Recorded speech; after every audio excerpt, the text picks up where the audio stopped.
Solid waste management का concept आया है। और सॉलिड वेस्ट मैनेजमेंट में कल हमने सॉलिड वेस्ट मैनेजमेंट रूल्स आपको बताए 2016 के। हमने सॉलिड वेस्ट मैनेजमेंट में आपको साइंटिफिक लैंडफिल्स और नॉर्मल लैंडफिल्स का अंतर बताया। हमने आपको रिफ्यूज़ डिराइव्ड फ्यूल RDFs के बारे में बहुत अच्छे से बताया।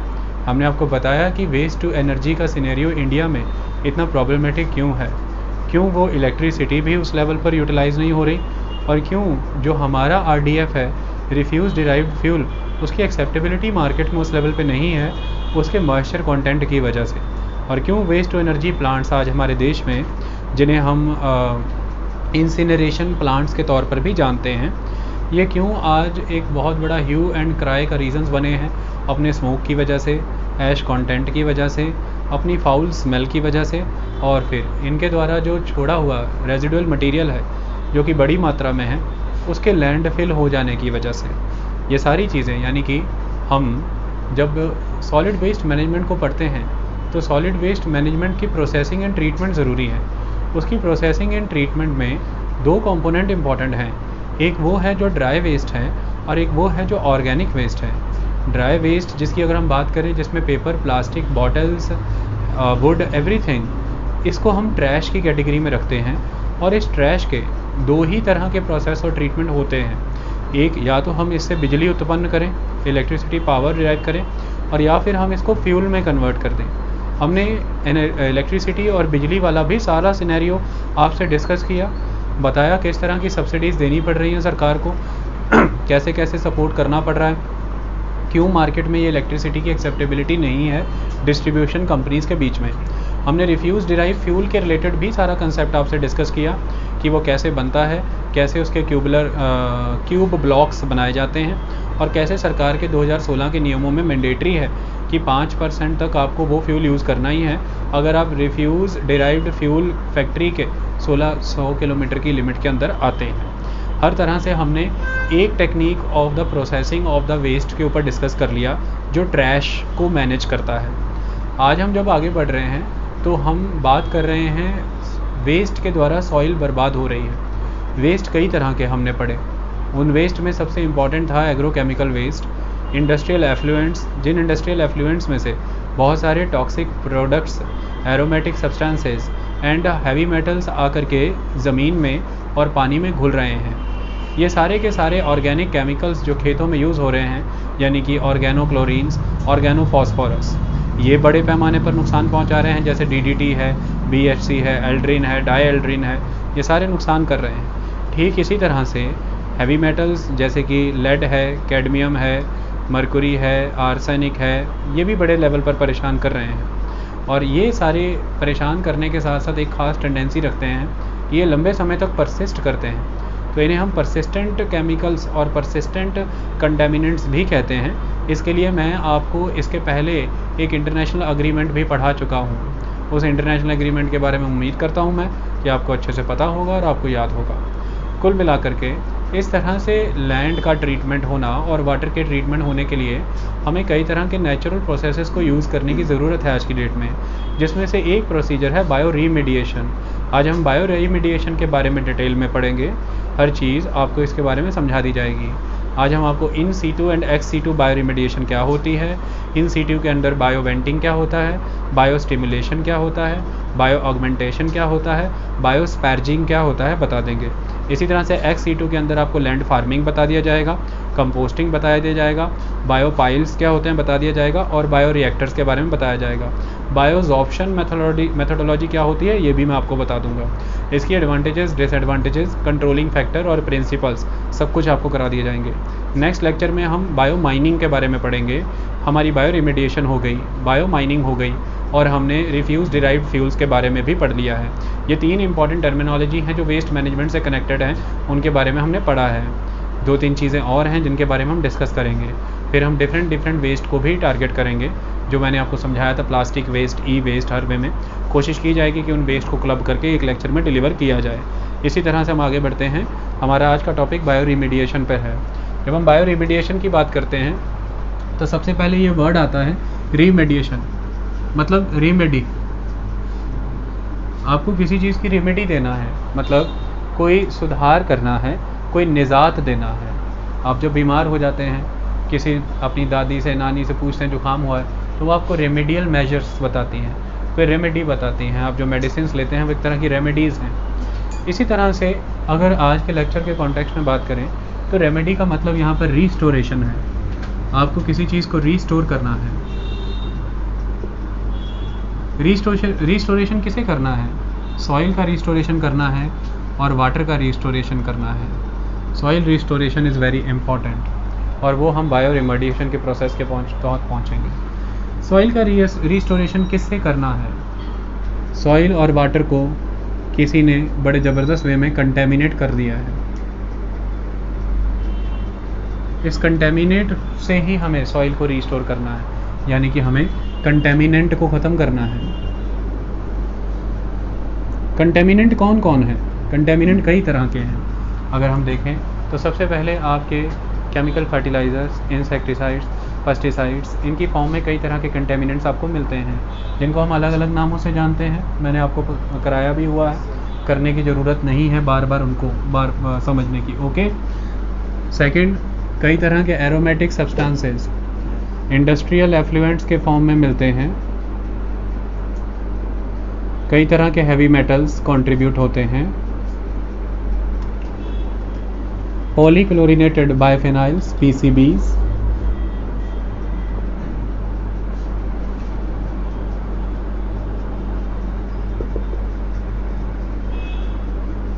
ट्राइक्लोरोइथेन, TCE,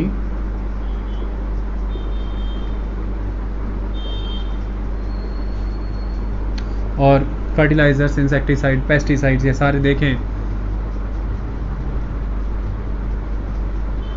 oregano chlorines, oregano phosphorus,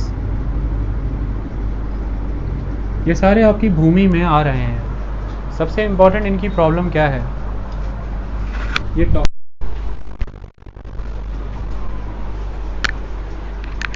सबसे ज़बरदस्त इनकी प्रॉब्लम क्या है? ये टॉक्सिक हैं। टॉक्सिक होने के साथ साथ टॉक्सिक हैं, जहरीले हैं, उसके साथ साथ ये परसिस्ट भी करते हैं।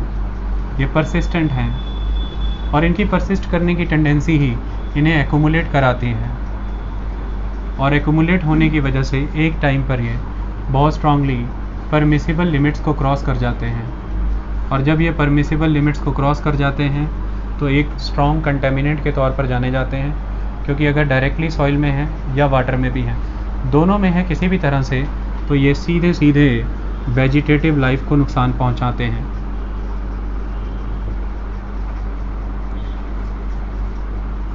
वेजिटेटिव लाइफ के ऊपर ही डिपेंड करती है लिविंग लाइफ, यानी कि जो भी ऑर्गेनिजम्स हैं या आप हैं, एनिमल्स हैं, वो सभी उस वेजिटेटिव लाइफ पे डिपेंड करते हैं। यानी कि धीरे धीरे ये सारे टॉक्सिक और परसिस्ट करने वाले toxic material, substances, heavy metals, ये फूड चेन का हिस्सा बन जाते हैं। और फूड चेन के माध्यम से जैसे जैसे एनर्जी पिरामिड में हम ऊपर ऊपर जाते हैं, तो ये जो ह्यूमन है टॉप पर, वहाँ तक जाते जाते ये एक्यूमुलेट होते चले जाते हैं, तो बायो मैग्निफिकेशन हो जाता है। और ये बायो मैग्निफिकेशन हम कई बार पढ़ा चुके हैं। तो कुल मिलाकर के ये नुकसानदेह हैं, आपकी कई तरह की डिजीज़ेस का कारण बन जाते हैं। फ़िश लाइफ है, एक्वेटिक लाइफ है, या फिर किसी भी तरह के टेरेस्ट्रियल एनिमल्स हैं, उसको ये नुकसान पहुंचाता है। एक बारी अगर आपकी सॉइल का बर्बादी हुई, तो सॉइल ही है जिसमें सारे important structures, buildings, highways, communication networks खड़े होते हैं। सॉइल ही है जिसमें कई तरह के जीव जंतु होते हैं। सॉइल ही है जो आपको ग्राउंड वाटर रिसोर्सेज प्रोवाइड करती है अपनी फिल्ट्रेशन कैपेसिटी के साथ। सॉइल ही है जो वेजिटेशन को, ट्रीज़ को और बाकी ग्रासलैंड्स को होल्ड करती है, जो एनिमल लाइफ के लिए, एनवायरनमेंट में रेनफॉल के लिए, टेम्परेचर एंड प्रेशर बैलेंस बनाए रखने के लिए, और सॉइल को लिटर प्रोवाइड करने के लिए, यानी कि फर्टिलिटी प्रोवाइड करने के लिए बहुत ज़रूरी है। ये सॉइल ही है जहाँ पर आपके एग्रीकल्चर होता है, और एग्रीकल्चर आपकी लाइफ के लिए बहुत ज़रूरी है, ट्रेड एंड इकोनॉमी और कॉमर्स के लिए ज़रूरी है। तो सॉइल को बचाना हमारा जिम्मेदारी बन जाती है, और बायो रेमेडिएशन एक तरीका बनता है उसका। देखिए, अगर हम बात करते हैं इंडस्ट्रीज़ की, तो इंडस्ट्रीज़ आर वेरी इंपॉर्टेंट। आज की डेट में अगर आप मानते हैं कि सबसे ज़्यादा कंटेमिनेंट्स कहाँ से क्रिएट हो रहे हैं, तो ये इंडस्ट्रीज से हो रहे हैं। कौन कंटेमिनेंट्स की बात करें, वो कंटेमिनेंट्स जो परसिस्ट करते हैं, वो कंटेमिनेंट्स जो काफ़ी टॉक्सिक हैं, जो बड़े लेवल पर नुकसान पहुंचा रहे हैं, तो इंडस्ट्रियल डेवलपमेंट की ही देन है। But industries are very important. Industries are directly related to the growth in the socio economic development of the country और द पीपल। आपकी सामाजिक आर्थिक विकास इंडस्ट्रीज़ पर ही निर्भर होता है। मैं ये लेक्चर भी दे पा रहा हूँ, उसके लिए मैंने इस माइक्रोफोन का यूज़ किया है और ये लैपल माइक में लगा करके काम कर रहा हूँ, और आप इस मोबाइल के वाया ही इस लेक्चर को देखेंगे। मोबाइल है, मोबाइल पे कैमरा है, ट्राईपॉड है, यूट्यूब है, ये सब इंडस्ट्री की वजह से है, तकनीक है, अलग अलग इंडस्ट्रीज़ की ग्रोथ हुई। आज आप एक रिक्वायर्ड एटमॉस्फेयर में रह रहे हैं जो आप चाहते हैं, जो आपके अनुकूल है। आज आप फास्टेस्ट मोड पे ट्रांसपोर्ट करते हैं, आज आपके पास बेटर मेडिकल फैसिलिटीज़ हैं, आज आपके पास बेटर प्रोटेक्शंस है व्हीकल्स में, बेटर सिक्योरिटी मैकेनिज़म्स और गियर्स हैं, बेटर लाइफ स्टॉक है, बेटर वे में फूड है, न्यूट्रिशन है, बेटर लिविंग स्टैंडर्ड्स हैं।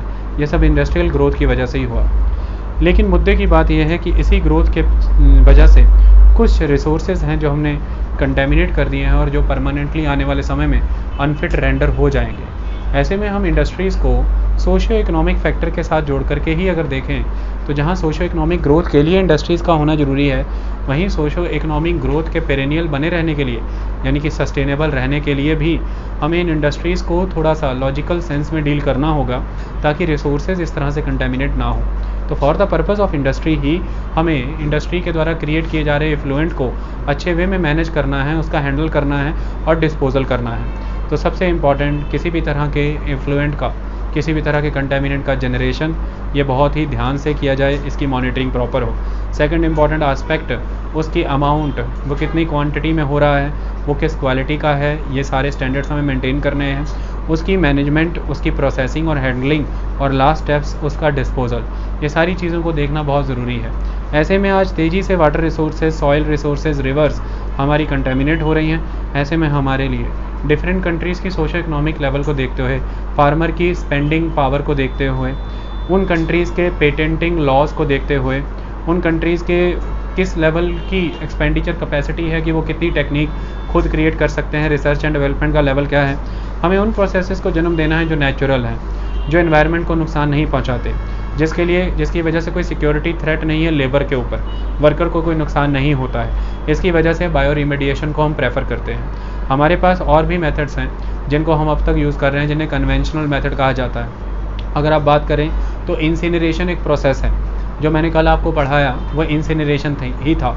कंबस्टिबल मटेरियल को आप जला करके उसे कन्वर्ट कर सकते हैं, लेकिन उसमें आपने देखा कि लोगों के द्वारा एक दबाव बनाया जाता है। ओखला दिल्ली में जो इंसिनरेशन प्लांट लगा हुआ है, उसमें आपने ये क्लियरली नोटिस किया कि लोग दबाव बनाते हैं कि यहाँ से बड़े पैमाने पर स्मोक क्रिएट होता है, फाउल स्मेल आती है, बड़े लेवल पर जो रेजिडुअल बच जाता है उसे ये लैंडफिल में जाकर के फिल करते हैं। इस वजह से लोगों की तरफ से प्रेशर है, यानी कि पब्लिक में इसकी एक्सेप्टेबिलिटी नहीं। सेकंड, बहुत कॉस्टली अफेयर होते हैं ये, बड़े लेवल पर लैंड ग्रैब करना पड़ता है, यानी कि आपको कंस्ट्रक्शन लगाना पड़ेगा। प्लांट लगाने के लिए कंस्ट्रक्शन वर्क तो मैंडेटरी है, फिर हाई लेवल पर इन्वेस्टमेंट मशीनरी में भी करनी पड़ेगी, टेक्निक पे भी करनी पड़ेगी, फिर टेक्नोलॉजिकल प्रोसेस बहुत कम्प्लेक्स होते हैं इनके, उस लेवल पे लेबर हायर करनी पड़ेगी और लेबर की सिक्योरिटी पे भी खर्चा करना पड़ेगा, मैनेजमेंट। फिर ये इजी भी नहीं है कि सारा वेस्ट एक जगह पर पहले कलेक्ट किया, उसे वहाँ पर लेकर के आए, तो उसकी ट्रांसपोर्टेशन, फिर वहाँ पर प्रोसेस करने के बाद उसकी मैनेजमेंट हैंडलिंग के बाद उसे रीट्रांसपोर्ट करके डंप करना, इन सारी चीज़ों में सिक्योरिटी आस्पेक्ट बहुत स्ट्रॉन्ग है। मॉनिटरिंग पग पग पे होनी ज़रूरी है। ये सारी चीज़ों को देखते हुए कॉस्ट महंगी है इसकी, ये लैंड को बहुत ग्रैब करता है, रिज़ल्ट उतने डिज़ायरेबल नहीं है, पब्लिक की तरफ से एक सेंटीमेंट है कि वो इसे डिनाई करते हैं। बायो रिमेडिएशन बहुत पॉपुलैरिटी गेन कर रहा है। भारत में सेंट्रल पॉल्यूशन कंट्रोल बोर्ड ने 2009 में गंगा प्रोजेक्ट को मैनेज करते हुए गंगा नदी के ऊपर बायो रिमेडिएशन के सफल अभियान चला करके दिखाए हैं। कई जगहों पर पायलट प्रोजेक्ट्स चलाए गए हैं। दिल्ली के हौज खास में पायलट प्रोजेक्ट चलाया गया है, अमरनाथ में पायलट प्रोजेक्ट चलाया गया है। ये सारे पायलट प्रोजेक्ट कहीं ना कहीं सफल नतीजे दिखा रहे हैं। ऐसे में आने वाले समय में आपको बायो रिमेडिएशन एक बहुत बड़ा हल नज़र आएगा, जो वेस्ट को ट्रीट करेगा। वेस्ट को ही नहीं ट्रीट करेगा, ये वेस्ट को ट्रीट करके आपको बेटर यूटिलिटी वाले नए एंड प्रोडक्ट प्रोवाइड करेगा, और बहुत से आपके रिसोर्सेज जो खप जाते थे अब तक वेस्ट को ट्रीट करने में, ये उन्हें सेव करने में मदद भी देगा। ये सारे प्रोसीजर के तहत अब हम इसे समझने की शुरुआत करते हैं। जब हम बात बायो रिमेडिएशन की करते हैं तो बायो मतलब द बायोलॉजिकल, आप रेमेडी प्रोवाइड कर रहे हैं, आप कंटेमिनेंट्स को कन्वर्ट कर रहे हैं बायोलॉजिकल एजेंट्स के माध्यम से, और यहाँ पर ये biological agents mostly micro organisms हैं। आप माइक्रो ऑर्गेनिजम्स का यूज़ ले रहे हैं। माइक्रो ऑर्गेनिजम्स में यहाँ पे कुछ भी आएगा, बैक्टीरिया आएगा, फंगी आएगा, एल्गे होगा, यीस्ट होगा। इन सब के माध्यम से आप माइक्रो ऑर्गेनिजम्स की हेल्प से, मेनली आप यूज़ बैक्टीरिया और फंगी का लेंगे। आप क्या कर रहे हैं, आप प्रोसेस कर रहे हैं कंटेमिनेंट को।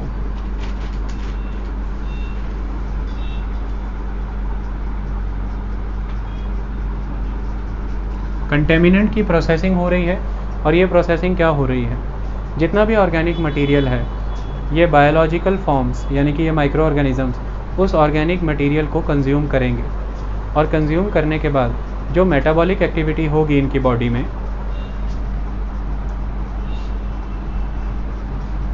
इस मेटाबॉलिज्म प्रोसेस के थ्रू ये उन्हें हार्मफुल से हार्मलेस फॉर्म में कन्वर्ट कर देंगे, उन्हें इनकॉकस कन्वर्ट कर देंगे, यानी कि जो अब तक टॉक्सिक हैं वो इनकॉकस कर दिए जाएंगे, जो हार्मफुल है वो हार्मलेस कर दिए जाएंगे, जिनकी कोई यूटिलिटी नहीं है, अनवांटेड और यूज़लेस हैं, उन्हें यूटिलिटी में कन्वर्ट कर दिया जाएगा।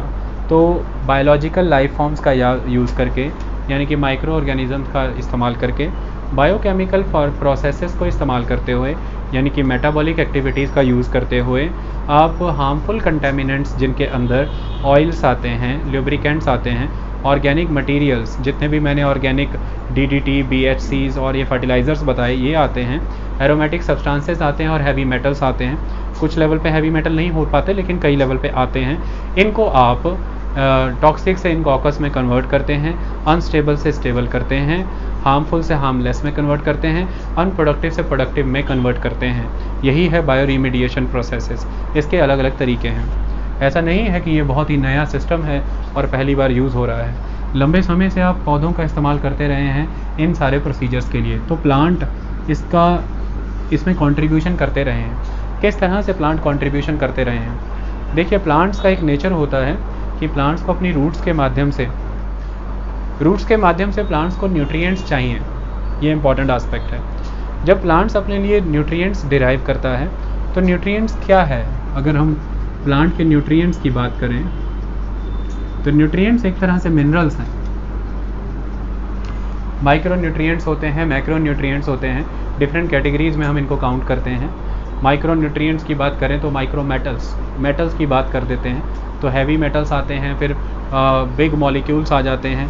ये सारे एस्पेक्ट कवर किए जाते हैं प्लांट के द्वारा जब वो अपनी मेटाबॉलिक एक्टिविटी करता है, जब अपना बायोमास प्रोडक्शन वो करता है, फूड गेन करता है। वो जिंक को कंज्यूम करता है, कॉपर को कंज्यूम करता है, मैंगनीज़ को कंज्यूम करता है, बोरोन को कंज्यूम करता है। तो प्लांट्स में एक ताकत तो है कि वो मेटल्स को कंज्यूम करते हैं। जिंक कंज्यूम किया जाता है, कॉपर कंज्यूम किया जाता है, मैंगनीज़ कंज्यूम किया जाता है, बोरोन कंज्यूम किया जाता है। लाइकवाइज किन चीज़ों को ये उस लेवल पर कंज्यूम नहीं करते हैं? ये हैवी मेटल्स में जो कुछ कैटेगरीज हैं जैसे कि कैडमियम, वो इनके लिए डेट्रीमेंटल है। सेकंड, मरकुरी, वो इनके लिए डेट्रीमेंटल है। लेड इनके लिए डेट्रीमेंटल है। तो मरकुरी डेट्रीमेंटल है, कैडमियम डेट्रीमेंटल है, लेड डेट्रीमेंटल है। ये प्रॉब्लम्स क्रिएट करते हैं इनके लिए। लेकिन मैंने आपको पीछे एक लेक्चर पढ़ाते हुए ये बताया था कि कुछ प्लांट ऐसे होते हैं जो सड़कों के किनारे लगे होते हैं और उनमें बहुत क्षमता होती है कि वो लेड को एब्जॉर्ब कर जाते हैं, यानी कि वो लेड रेजिस्टेंट होते हैं। क्योंकि पहले जो वाहन हुआ करते थे उनमें जो ईंधन इस्तेमाल किया करते थे उसमें एंटी नॉकिंग एजेंट के तौर पर हम क्या ऐड किया करते थे? Tetraethyl lead. जब हम टेट्राइथाइल लेड का एडिशन उसमें करते थे तो लेड सेक्रीट हुआ करता था, और वो plants with the successive period इतने का रेजिस्टेंट हो गए थे लेड के लिए कि वो लेड बियर कर लेते थे, तब भी उन्हें प्रॉब्लम नहीं होती थी। इसी तरह से कुछ प्लांट्स में ये टेंडेंसी होती है कि वो मेटल्स को एब्जॉर्ब करके रख सकते हैं। उनमें खास तरह की चेलेटिंग पावर्स होती हैं और यही चेलेटिंग पावर्स उन्हें मजबूत बनाती हैं। इनका जिक्र अगर हम करें तो हमारे पास कुछ प्रोसेसेस और फिनोमेनाज अवेलेबल हैं। जैसे सबसे इम्पॉर्टेंट उदाहरण कैरेट का है। कैरेट की अगर आप बात करें तो कैरेट में बहुत ताकत है और ये एक्सपेरिमेंट्स किए गए हैं और दुनिया भर में कैरेट उगाई जा रही है इसी प्रोसेस के तहत। कैरेट में ये ताकत है कि जितने भी ऑर्गेनोक्लोराइड्स, ऑर्गेनोफॉस्फेरस यानी कि DDT, BHC, इस तरह के जितने भी वहाँ पर ऑर्गेनिक कंटेमिनेंट्स अवेलेबल हैं उस सॉइल में, जो परमेसिबल लिमिट से बहुत आगे चले जा चुके हैं और अब एक परमानेंट कंटेमिनेंट बन करके बैठे हुए हैं सॉइल की फर्टिलिटी को रिड्यूस करके, कैरेट अगर वहाँ पर उगाई जाए तो कैरेट की रूट्स इन्हें गेन करती हैं। और कैरेट्स की रूट जब इन्हें एक बार गेन कर लेगी तो कैरेट को उखाड़ एक्सट्रैक्ट करने के बाद उसकी रूट्स को हम कट करेंगे, उसकी रूट्स को हम धूप में सुखा देंगे और अल्टीमेटली उनको जला देंगे, इंसिनरेट कर देंगे। मतलब हमने कैरेट की खेती के माध्यम से उस ज़मीन से ये सारे के सारे कंटेमिनेंट निकाल दिए जो इस कैटेगरी के हैं। इसमें हैवी मेटल की बात नहीं की मैंने बात उनकी की है जैसे ऑर्गेनोक्लोरिनेटेड और ऑर्गेनोफॉस्फोरस, यानी कि जो हम इंसेक्टिसाइड, पेस्टिसाइड्स और कई तरह के फर्टिलाइजर्स का एक्सेस यूज़ करते हैं वो कैरेट कल्टीवेशन से। अब ऐसे में कैरेट के रूट सिस्टम में ये सारी चीज़ें गई हैं। Now you can cut the roots and you can utilise the carrot, but कई बारी खेती ऐसे भी कर दी जाती है कि सिंपली कैरेट इस वजह से लगाई जाती है कि वो सिंपली इन कंटेमिनेंट्स को निकाल दें। जहाँ पर आप पूरी की पूरी मिट्टी को उखाड़ करके उस जगह से ले जा करके किसी दूसरी जगह पर फ्रेश करने वाले थे, उससे बहुत ही सस्ता पड़ता है ये सारा तरीका। 10,000 गुना सस्ती पड़ती है बायो रिमीडिएशन, मैं आपको क्लियर कर दूँ। ओके, इसकी वजह से अगर आपने कैरेट लगाई है और उसने उन कंटेमिनेंट्स को एब्जॉर्ब कर लिया है, उसके बाद अगर उस कैरेट को आप सोलर ड्राई करके उसे इंसिनरेट भी कर रहे हैं तो कोई नुकसान नहीं है, आपने बड़े लेवल पर उस भूमि से वो सारे कंटेमिनेंट्स निकाल लिए हैं। इसके अलावा कुछ पौधे हैं जिनमें बहुत ज़बरदस्त क्षमता होती है। देखिए, आज मैं आपको एक बात बता दूं, हर पौधे में एक ताकत होती है, किसी में अधिक, किसी में ज़्यादा होती है, किसी में कम होती है। ये ताकत उसकी चिलेटिंग एजेंट पावर होती है। चिलेटिंग एजेंट पावर क्या होता है?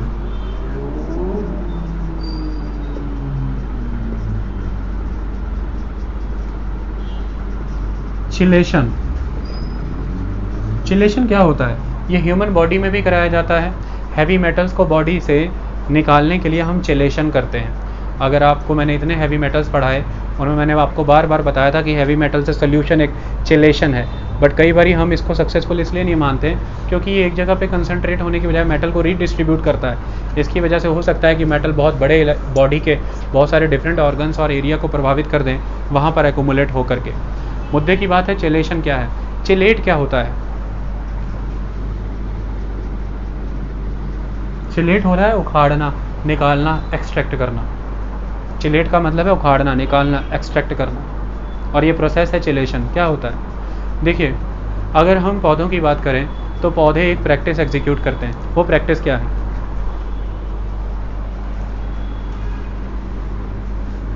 अगर ये ताकत पौधों में ना हो तो पौधे कभी सर्वाइव नहीं कर पाएंगे।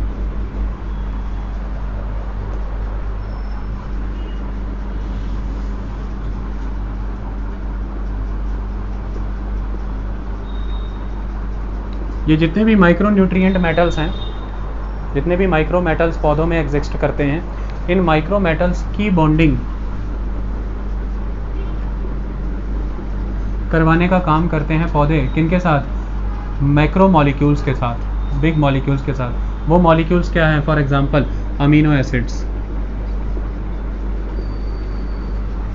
और जब इन माइक्रो मेटल्स की माइक्रो मेटल्स क्या हैं? जिंक है, कॉपर है, वो सारे जितने मैंने आपको पढ़ाए, जब उनकी बॉन्डिंग करा दी जाएगी अमीनो एसिड्स के साथ तो कौन सा प्रोसेस एग्जीक्यूट होगा वो मैं अभी आपको बताऊंगा। मुद्दे की बात यह है कि जब आप इसे अमीनो एसिड के साथ बॉन्डिंग करा रहे हैं तो ये अमीनो एसिड एक तरह का चिलेटिंग एजेंट है, और इस चिलेटिंग एजेंट में इतनी ताकत है कि ये मेटल जिस कंपाउंड के साथ जुड़ करके बैठा हुआ है उस कंपाउंड से इस मेटल को एक्सट्रैक्ट करता है ये चिलेटिंग एजेंट। तो चिलेटिंग एजेंट वो है जो मेटल को उसके कंपाउंड, जिस भी कंपाउंड के साथ वो अटैच होकर के बैठा है वहाँ से उखाड़ता है, एक्सट्रैक्ट करता है, निकालता है। इस प्रोसेस को हम चिलेट कहते हैं, इस प्रोसेस को हम चिलेशन कहते हैं। और ये जो किया गया है, जो उखाड़ा गया है, वो कौन है? चिलेट। यहाँ पे जो उखड़ा है, जो एक्सट्रैक्टेड है, जो निकला है, वो कौन है? चिलेट। और जिसने ये किया है वो कौन है? चिलेटिंग एजेंट है। इसे उखाड़ करके इसने अपने साथ जोड़ लिया, और अपने साथ जोड़ करके अब ये क्या करेगा, वो अभी प्रक्रिया समझ आ जाएगी। इसके लिए कंसेप्ट समझने का प्रयास करो। देखिए क्या होता है, इंडियन मस्टर्ड, सरों। पहले खेतों में किसान ऐसे ही सरों लगा देता था, पूरी पक जाती थी सब कुछ और ख़राब भी होने लग जाती थी, फिर फाइनली निकाल देता था।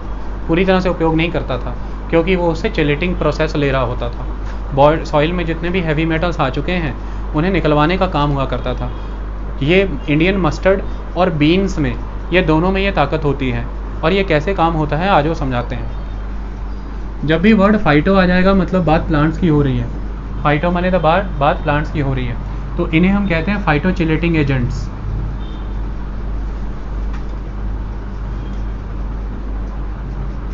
फाइटोचिलेटिंग एजेंट्स, फाइटोचिलेटिंग एजेंट्स की अगर हम बात करें इंडियन मस्टर्ड में क्या होता है,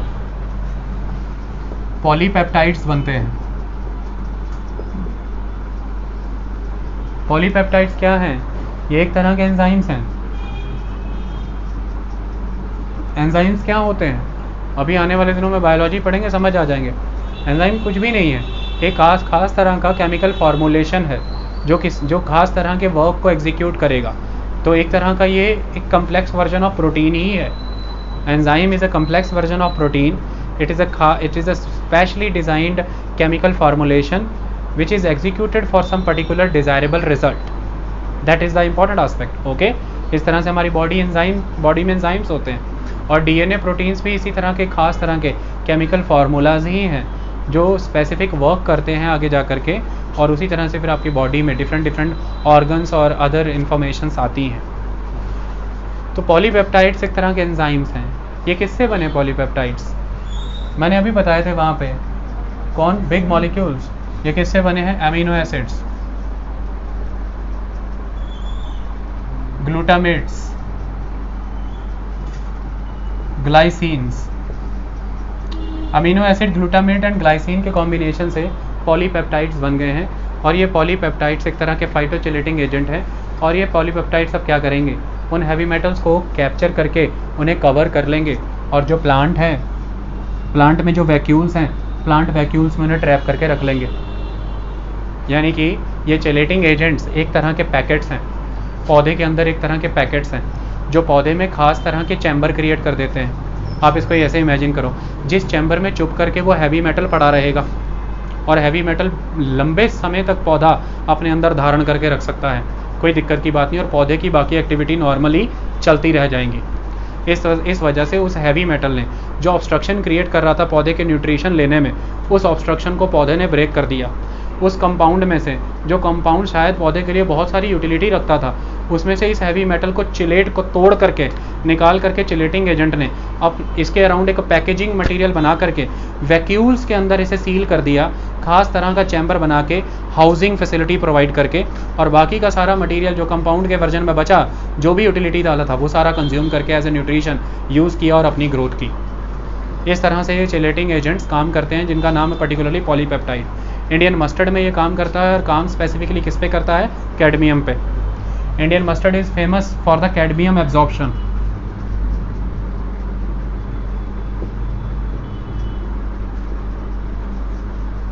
और बीन्स प्लांट ये फेमस है मरकुरी एंड लेड के लिए। कहाँ पर धारण करते हैं ये chelating agent in heavy metals को कहाँ पर धारण करते हैं? पत्तियों के ऊपर जो वो हेयर लाइक स्ट्रक्चर होता है, ट्राइकोमेट्स, उन ट्राइकोमेट्स में धारण कर लेते हैं। ओके, समझ आया? ट्राइकोमेट्स आर इंपॉर्टेंट। ट्राइकोमेट्स आर इंपॉर्टेंट ताकि वॉर्म्स का अटैक ना हो सके, क्योंकि हेयर के पत्ते के अराउंड जितने ज़्यादा ट्राइकोमेट्स रहेंगे उतने ही ज़्यादा इंसेक्ट जब भी सैप को खाने आएगा तो इंसेक्ट की वो जो चोंच है प्रोबोसिस, वो उतनी लंबी नहीं हो पाती जितना ट्राइकोमेट लंबा होता है, तो वो कभी चोंच उस नए सैप तक नहीं पहुंचेंगी, और अगर सैप बच जाएगा सैपलिंग्स ग्रो हो जाएंगे, पत्ते नए बनेंगे, कोई नुकसान नहीं होगा। इसी तरह से जब वॉर्म्स पत्तों को खाने का काम करते हैं, वो उन्हें नहीं खा सकते हैं क्योंकि पत्तों की सतह तक तो वो पहुंच ही नहीं पाएंगे, वो हेयर के सरफेस के ऊपर ही घूमते रह जाएंगे, तो पत्ता उन्हें खाने को नहीं मिलेगा, क्योंकि हेयर लाइक सिलिकॉन स्ट्रक्चर्स बहुत ही सख्त होते हैं। और इसी तरह से फंगी कभी भी पत्ते पे अपना स्पोर नहीं क्रिएट कर पाएंगे, क्योंकि पत्ते तक तो वो पहुंच ही नहीं पाएंगे, हेयर ही उसे ले। तो फंगस स्पोर्स बनने से, वॉर्म्स के द्वारा पत्ते खाने से और इंसेक्ट्स के द्वारा सैप को कंज्यूम करने से रोकते हैं ट्राइकोमेट्स, जो हेयर लाइक स्ट्रक्चर। पहले आप पौधे देखा करना, अभी भी नेचुरली ग्रोइंग अमरूद का पौधा देखना, उस अमरूद के पत्ते पे आपको एक वाइट ऑरा क्रिएट होकर दिखेगा, और उस पर हाथ भी फेरना आपको नरम, तो वो एक तरह से ट्राइकोमेट्स उगे हुए दिखेंगे आपको। The trichomes are very important. लेकिन जब हम केमिकल फर्टिलाइजर्स के माध्यम से बहुत तीव्रता से पौधे को उत्पन्न करते हैं, उसे पूरा समय नहीं मिल पाता कि वो ट्राइकोमेट्स बना पाए, but they are very important regions जहाँ पर अपने चिलेटिंग एजेंट के माध्यम से यही पॉलीपेप्टाइड जो चिलेटिंग एजेंट हैं, ये चिलेट कर लेते हैं उन हैवी मेटल्स को उनके कंपाउंड में से, और कवर करके इन्हीं ट्राइकोमेट्स रीजन्स में आकर के स्टोर कर देते हैं, और फिर कोई नुकसान नहीं होता है, पौधा बचा रहता है। आई बात समझ में? ये एक इम्पॉर्टेंट आस्पेक्ट था। लंबे समय से पौधे इसका प्रयोग करते आए, और आज इसे हम बायो रिमेडिएशन के प्रोसेस के तौर पर यूज़ कर रहे हैं, और प्लांट आज बड़े लेवल पे ऐसे यूज़ हो रहे हैं। ओके, इसी तरह से हमें माइक्रो ऑर्गेनिजम्स के माध्यम से बायो रिमेडिएशन कैसे हो रही है उसे समझना है। बायो रिमेडिएशन लगभग 2 तरीके से की जा सकती, टाइप्स अलग हैं। बायो रेमिडिएशन की प्रक्रियाएं 2 हैं। एक है फाइटो रेमिडिएशन,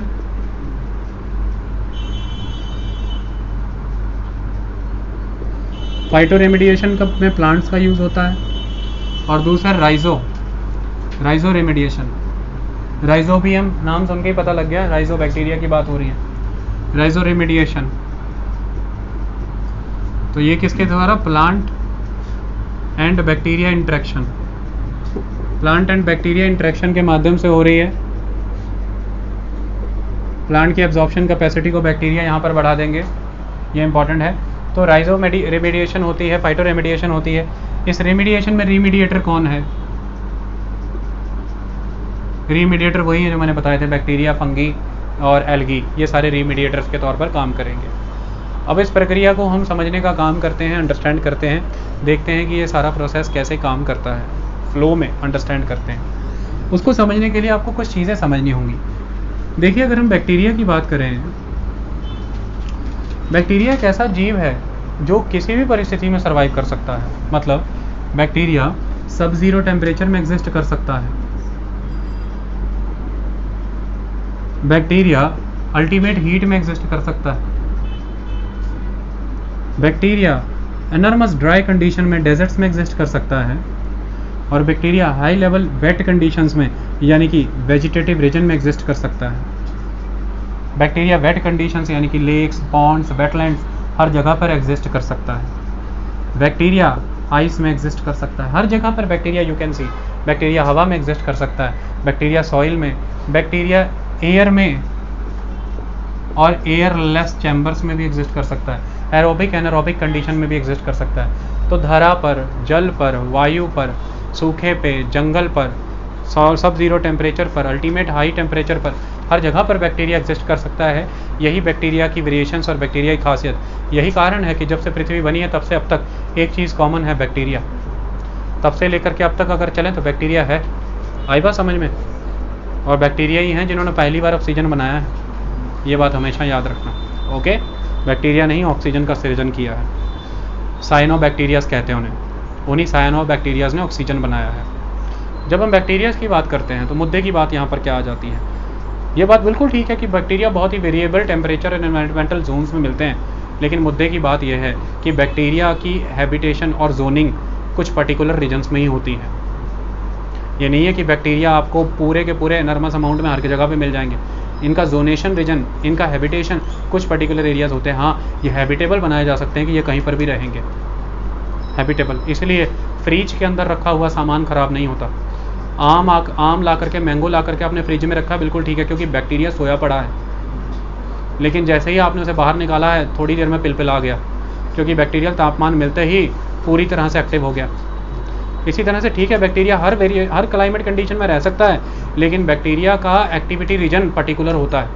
उसके लिए कंट्रोलिंग फैक्टर्स बहुत स्ट्रॉन्ग है, यानी कि environmental factors. So environmental factors are very important. तो जब भी आप बायो रेमिडिएशन की बात करेंगे, ये नहीं हो सकता है अगर आपको एनवायरमेंटल फैक्टर्स की नॉलेज नहीं है।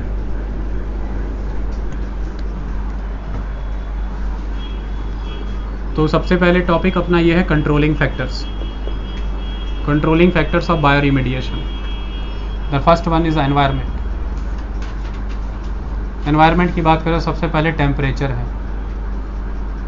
ये बिल्कुल सही बात है कि हर 10 डिग्री सेल्सियस से आप तापमान बढ़ाइए, बैक्टीरियाज एक्टिविटीज़ इंक्रीज़ होने लग जाती हैं। जैसे जैसे तापमान बढ़ेगा और मॉइस्चर कंटेंट बढ़ेगा, बैक्टीरिया हाइपर एक्टिव हो जाते हैं।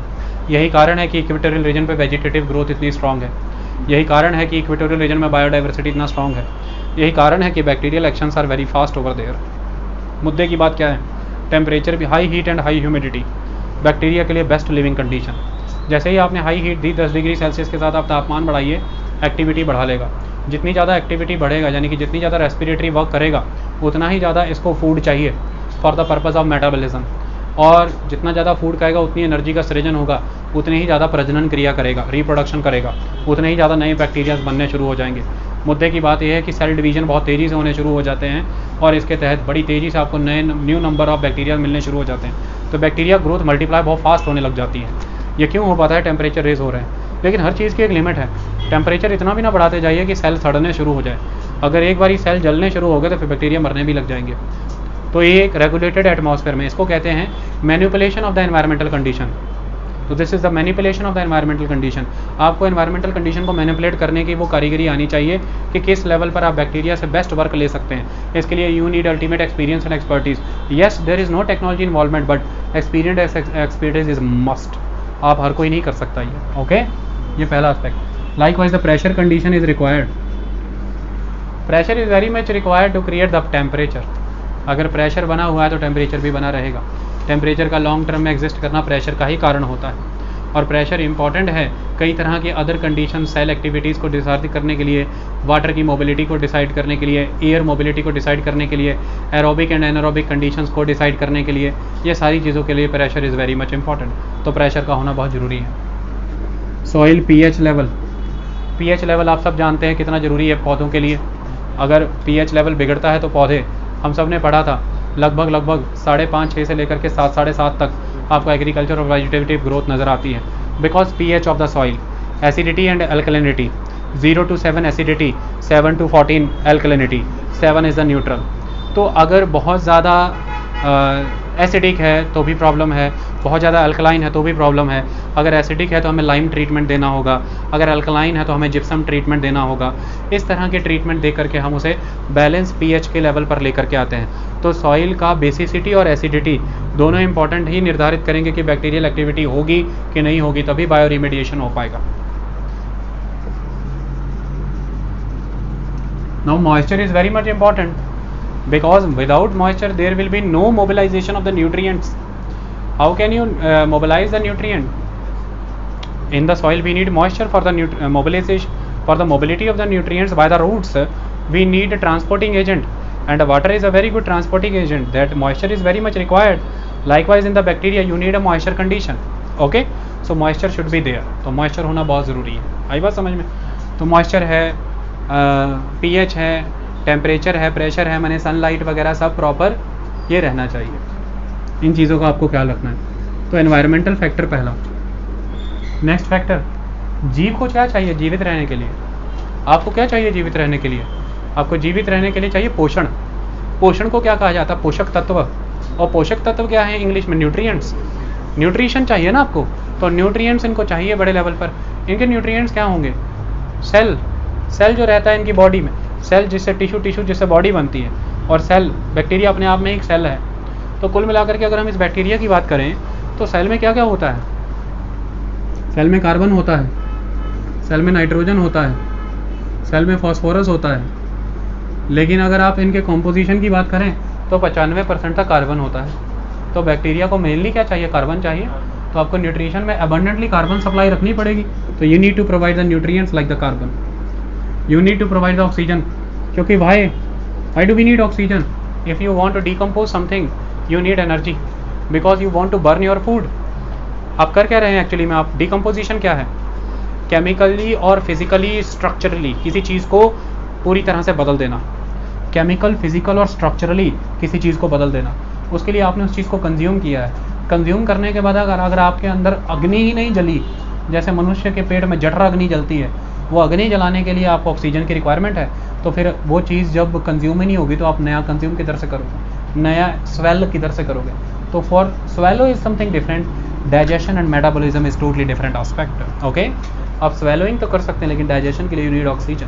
तो ऑक्सीजन इनको चाहिए, for the purpose of decomposition they need oxygen. आई बात समझ में? तो that's why oxygen requirement proper चाहिए, कार्बन रिक्वायरमेंट प्रॉपर चाहिए, फॉस्फोरस एंड नाइट्रोजन की सप्लाई भी प्रॉपर चाहिए, इसकी वजह से ये बने रहेंगे। तो बायो रिमेडिएशन के एनवायरनमेंट और न्यूट्रिएंट रिक्वायरमेंट 2 कंडीशन इंपॉर्टेंट। तीसरी कंडीशन, 3-4 बैक्टीरिया घुसेड़ दिया जा करके मिट्टी में, तो अकेला क्या करेगा? 3-4 बैक्टीरिया से क्या होगा? Abundant number of the bacteria, abundant number of the bacteria,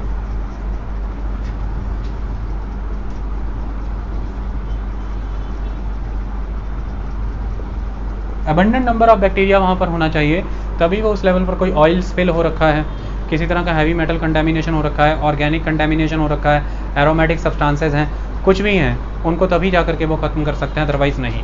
ये पहली बात। अगला, अब अबंडेंट नंबर ऑफ बैक्टीरिया डाल दिए हैं और वेस्ट ही नहीं है उस लेवल पर जिसे उन्हें कंटेमिनेट करना है, तो ये अपना फूड कहाँ से डिराइव करेंगे? For the purpose of activity they need some kind of food, और इनका फूड ही तो वो कंटेमिनेंट है, और जब वो फूड ही नहीं मिल रहा तो पॉपुलेशन मल्टीप्लिकेशन किधर से होगा? तो वर्क किधर से होगा? तो वेस्ट भी सूटेबल अमाउंट में होना चाहिए। ठीक है, सूटेबल अमाउंट ऑफ वेस्ट। आई बात समझ में?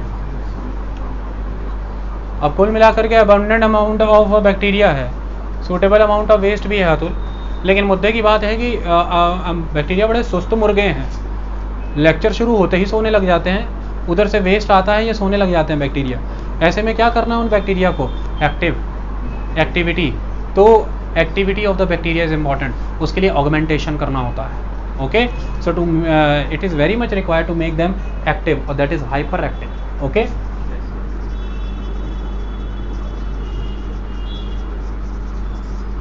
अगला कंसेप्ट क्या है? हर बार ये ऐसा नहीं होता है, और ये बहुत मुश्किल चीज़ है कि कंटेमिनेंट अवेलेबल है और बैक्टीरिया, और दोनों में आपस में इंटरेक्शन हो जाए। इंटरेक्शन कराना बहुत कारीगरी का खेल है, किस तरह का कंटेमिनेंट है और क्या कैपेबिलिटी बैक्टीरिया की है। बैक्टीरिया कौन कौन से कंटेमिनेंट को एब्जॉर्ब करके मेटाबॉलिक एक्टिविटी के थ्रू कन्वर्ट कर सकता है, ये एक्सपर्ट्स को पता है। बैक्टीरिया खा सकता था ऑर्गेनिक मटेरियल, ला के फेंक दिया हैवी मेटल पे, दोनों बैठे हुए चुपचाप से एक दूसरे को देख रहे हैं। बैक्टीरिया खा सकता था हैवी मेटल, ला के फेंक दिया ऑर्गेनिक मैटर पे। ये सारी चीज़ें तो एक्सपीरियंस एक्सपर्टीज से आती हैं, इसलिए तो कहते हैं इसमें टेक्निक नहीं है, इसमें एक्सपर्टीज और एक्सपीरियंस का खेला है। और वो एक्सपर्ट्स और एक्सपीरियंस की एक टीम है, और टीम बहुत महंगा महंगा पैसा मांगती है कि हम पहले आपको करके दिखाएंगे और हम इसको पेटेंट कराएंगे। अब तक 1971 से लेकर के 2008 तक भारत सरकार टोटल 8 बायो रिमीडिएशन प्रोसेस को पेटेंट कर चुकी है, और तेज़ी से बाकी प्रोसेस भी पेटेंट होते चले जा रहे हैं। आप अपनी नॉलेज, अपनी स्किल और एक्सपर्टीज़ को पेटेंट करा सकते हैं, क्योंकि इसी में वही कारीगर है, क्योंकि बाकी तो कुछ लग ही नहीं रहा, खेल तो सारा बैक्टीरिया का ही है। तो मुद्दे की बात है कि बैक्टीरिया को खाने की थाली तक लेकर के आना, और खाने की थाली को खाए रोटी तोड़े, इसके लिए उसे उत्सुक कर देना, ये भी एक कारीगरी का खेला है। So interaction between the bacteria and the contaminant is very important condition. ये सारी कंडीशन एग्जिस्ट करानी बहुत ज़रूरी है, ये सारे कंट्रोलिंग फैक्टर हैं। ये कंट्रोलिंग फैक्टर जब तक एक्टिवेट नहीं होंगे बायो रिमेडिएशन नहीं होगा। ओके, और इसके लिए क्या लग रही है? Ultimate expertise. ये सब हो जाने के बाद अगर आपसे पूछा जाए कि कौन सी कंडीशन में बायो रिमेडिएशन हो सकता है, 2 कंडीशन में बायो रिमेडिएशन हो सकता है, in the presence of the oxygen और द एयर, और in the absence of the oxygen और एयर। मुद्दे की बात है aerobic bio remediation, anaerobic bio remediation. अगर आपसे पूछा जाए कि 90% बायो रिमेडिएशन आज की डेट में कौन सी हो रही है, it is aerobic bio remediation. Aerobic bio remediation, anaerobic bio remediation कुछ फील्डों में कारगर हुई है, जैसे सबसे इंपॉर्टेंट ट्राइक्लोरोइथेन को निकालने में, TCE, second aspect polychlorinated biphenyls, PCB,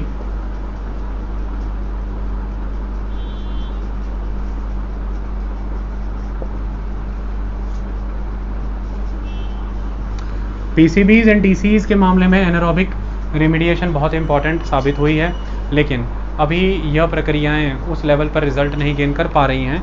इनके पेटेंटिंग, इनके लॉज, रेगुलेशंस सारे एग्जीक्यूट होने हैं, इनके सिमुलेटेड यानी कि इनके पायलट प्रोजेक्ट्स पे अभी वर्क होने हैं, लेकिन एरोबिक रेमेडिएशन एक्टिविटी में है। ये सारी चीज़ें हैं। किन सिद्धांतों पे कार्य करते हैं आप? कौन से प्रिंसिपल्स हैं जिन पे आप काम करते हैं? बायो रेमेडिएशन कराने के सिद्धांत क्या हैं? बायो रेमेडिएशन कराने का सिद्धांत सबसे पहला ये है